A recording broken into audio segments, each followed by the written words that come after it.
What's going on, boys and girls? It's Tom. And it's Jamie.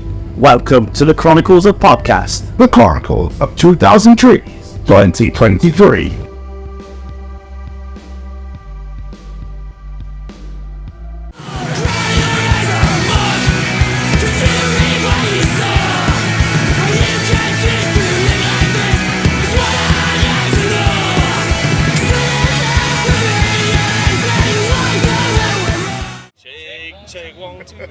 Coming through beautifully. How you guys doing? Are you okay? Yeah, all good, mate. Yeah. Is this started now? Yeah. All the characters, the camera on. Yeah. You gotta get me in, man. Yeah. How close do you want this, or just down there? Are you all good? Wherever you're it picks up, comfortable so you're all good. Yeah, we're on. He's just admiring himself. It's not that. It's just Charlie's like, you're like, boys. No, don't worry, Carl, mate. I've got this. That's like. Can I say something? No, I've got it. Don't worry. Alright, come on, let's go. Alright, go on. Have you guys got it today? Yeah, like. Got 5 minutes ago. We literally just pulled up, walked around here, took a shit and come straight to it. That's it, yeah. So. That's what I was asking you. Your festival's been, but obviously you haven't been here, so. No, I came here last year with Chubby and the gang. Oh yeah. Did you? I think you might be mistaken. It was someone else, you know. Possibly. Because you're on the new stage now with Chubby and the gang. Nah, but I remember these tents. I remember the tents. I remember these caravans. I'm pretty sure I've been here before. Alright. Put it on record that we've been here before. Was it good? You could do your research at home. Okay. If not, it was all a dream. You dreamt of being here. Fan fiction. Well, as you've just got here, how was the drive down at least? It's a complicated question, that. Because most of us live it all. Most of us live around Walthamstow. Two of us live in Walthamstow, and if you want to take the band, yeah. If you want to take everyone that was in the van, a bunch of people came up from Brighton and Kent, so we went down to Victoria. There's a point. We're not going to get into it, but basically, if we'd have met at Walthamstow, we'd have been here an hour earlier. Okay. Yeah, well, if my uncle had wheels, it'd be a bike, so, you know. Should we move on before the band breaks up? You can't break us up. So a festival show then, compared to a gig, do you bring a different sort of set for this sort of vibe? Because people obviously aren't very familiar. I don't think so. Like we just sort of work on the set that we think's the best, and then sort of treat I think it's best to treat small and big shows the same. Give it welly, same. But at the same time, if it's like a headline show and it's our show and stuff like that, we'll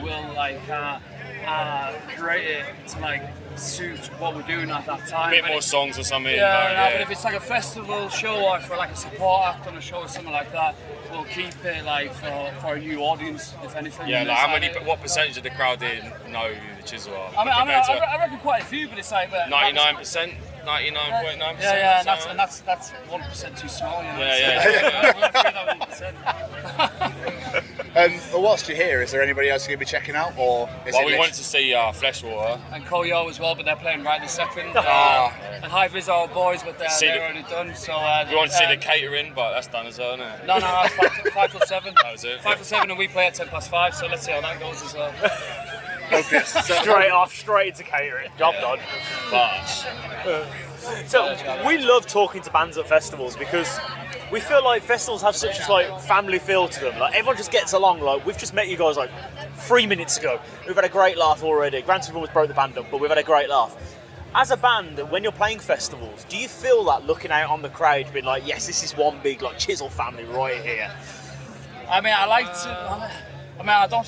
don't know, man. I don't think that much.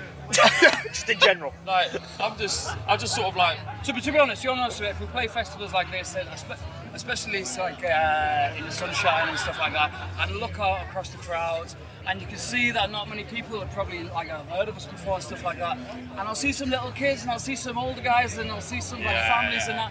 If I see a smile on their faces, then it's all been worthwhile. And it does actually touch the heart a little bit, especially when you come off stage. You get little messages on the Instagram being like, oh yeah, we heard you for the first time. I'm like, oh, thank you so much. When we've done Fluff Fest. But the thing is, I do mean that though as well, though. It's lovely. When we've done Fluff Fest and someone I guess someone brought their kids along and they put them on stage. Put the kids on the stage and they were like dancing along to the Chisel. I was like, but it can't completely destroyed any kind of like because people stage dive and shit like that. Someone put their kid on the fucking stage and suddenly everything's kind of down. anyone could be a big tough hardcore guy, you know, but like a little kid dancing on stage.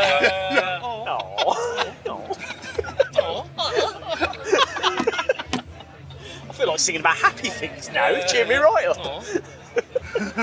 It's as a part, I don't mean to bring the tone down at all, but as a podcast, we are affiliated with the Sophie Lancaster Foundation. Are you aware of Sophie, her story at all? I'm aware of the stories, but I'm not like with the foundation and stuff like that. I've seen like the work that he's doing, but it's like I've never something that we've been a part of. I'm not aware of it. Basically, in 2007, Sophie and her boyfriend were walking through a park, and 5 youths, aged between about 13 and 16, basically beat the living hell out of them. They didn't like the way they looked, simply because they were goths. Oh fuck! I did. Yeah. Sophie had red dreads, and they were just wearing black jeans and a t-shirt. They weren't even dressed anything major. It's disgusting.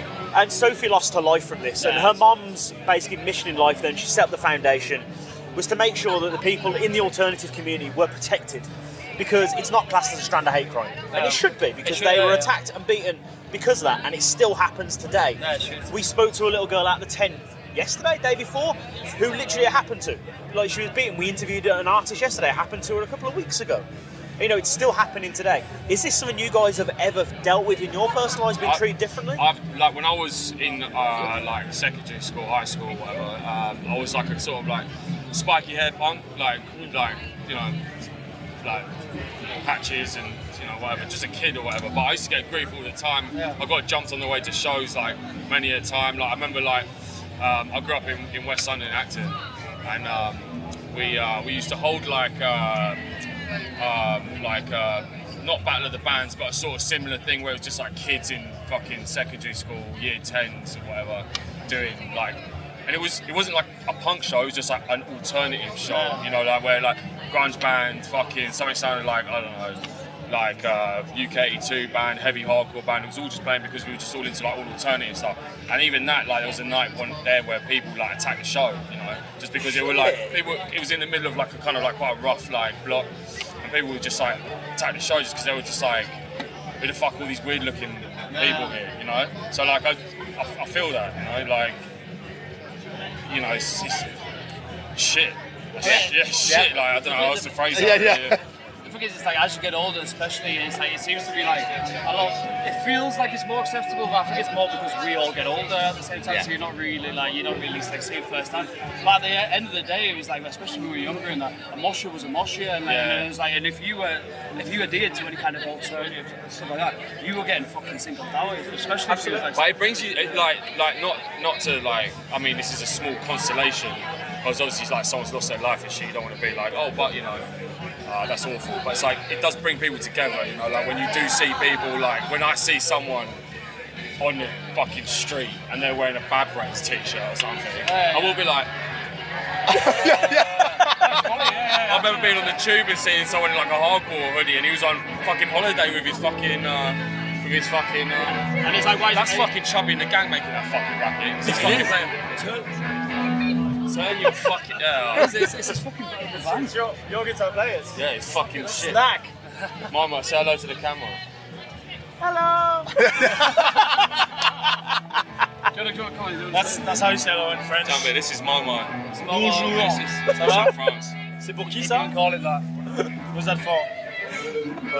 Chronicles of the podcast. That's us. C'est comme le port salut, c'est marqué dessus. How's it going? Yeah, good. How are you? I can't believe Chubby and the Gang fucking ruining this shit. Do you want me to go and tell them to shut up? It's all good, mate. The bike's a big. You're just like, you should be proud of being alternative, and then they play, and I'm like, shut up! Stop being alternative! Dude! What the fuck? Play Stairway to Heaven. Or something. Stairway to Something we know. Let's try to get the tunes in. Something we like. Yeah, it's like product placement. Oh, what's that noise? Oh, wow. It's a Marshall JCM 900. What's it? Wait. Right. Sorry about that. That's all good. It's all good. We love chaos. It's great. Yeah, welcome to the Chisel Show. Welcome. Sorry, mate, we're going to talk here. You've not long finished a tour of the United States. How was that? Good. was GBH great, are great people. Yeah, very good. Like, very good people. And we got looked after. Killed it. It's like we played Las Vegas Punk Rock Bowling and did 2 shows in one day. But that was off for like a week's tour of the Chats in the UK before. They were also amazing. Oh yeah. Amazing people. Amazing time. One of the only old band that I really enjoy seeing. Like, it was such a treat to see them GBH. every night. Yeah, it was amazing. They're playing. Sometimes, awesome, sometimes like with the older bands, it's like a little bit like they have a little bit of like a been there, done that type thing. You know what I mean? They want to sit and like just fucking read the paper in the back room, but not GBH. No. They were on it more than we. Yeah, we were like hanging out proper. It's about 2 days deep. It was just like we knew him for a long time. We were wanting to go to bed, and they were like, "Where the fuck are you going?" Yeah. What you lot doing tonight? What you lot doing tonight? All that stuff. So, yeah, it's good, man. It's a really good time, man. I hope we can do something like with them again. Yeah, they're never disbanded, you know? Like, Yeah. like the youngest members here since 1994. 994. Wow. We've always been together, yeah. And then other than Scott, the drummer in 94, it was like 982 or something like that. It's been the same lineup since 78. They banned in the 78. The pictures of them when they were young. Oh, sexy punk men. Man. Oh, yeah. The spikiest hair. Yeah. Hide your women, you know? Just like the Chisel now. Just a little bit. Hide your daughters. Obviously, you guys released Cry Your Eyes Out back in May now, I believe it was. How's it been with us with the song? Yeah, Been well good, received? Yeah, good. I mean, People like it. it's been decent, yeah, but it's all just kind of like a little build up to what's going to come because we've got an album coming out, like in hope. We're stuck on it. We're stuck on the artwork essentially. So like we just wait. Everything's done with it. Everything's done, and this was supposed to be like a teaser for the new album, but because we scrapped the artwork, it's going to be a little bit longer. So it's like it's been good, but it's all part of a bigger picture, which is to follow. So I really struggle with artwork because it's like I don't do art. I don't really care for art, so it's like I just want to make music and shit. Yeah, so it's like, oh yeah, you got to put some. What's the artwork? And it's like, what? I don't know. Right, chisel on a bit of paper. It's like, I was going to say, to be fair, I think he's just designed the artwork right there on the table. Let's get our mic. And, you know? How'd you feel about being the new album artwork? It's fucking great. I'm very happy. It's a man of few words. That'd be 1,500 quid. Guys, this has been so much fun. Thank you so much for sitting and talking to us. shut up. He's like, pull it. No, thank you boys so much. Feel sorry for your editor, mate. You're gonna have to fucking Legion. Thank you. Thanks so much. Cheers, man.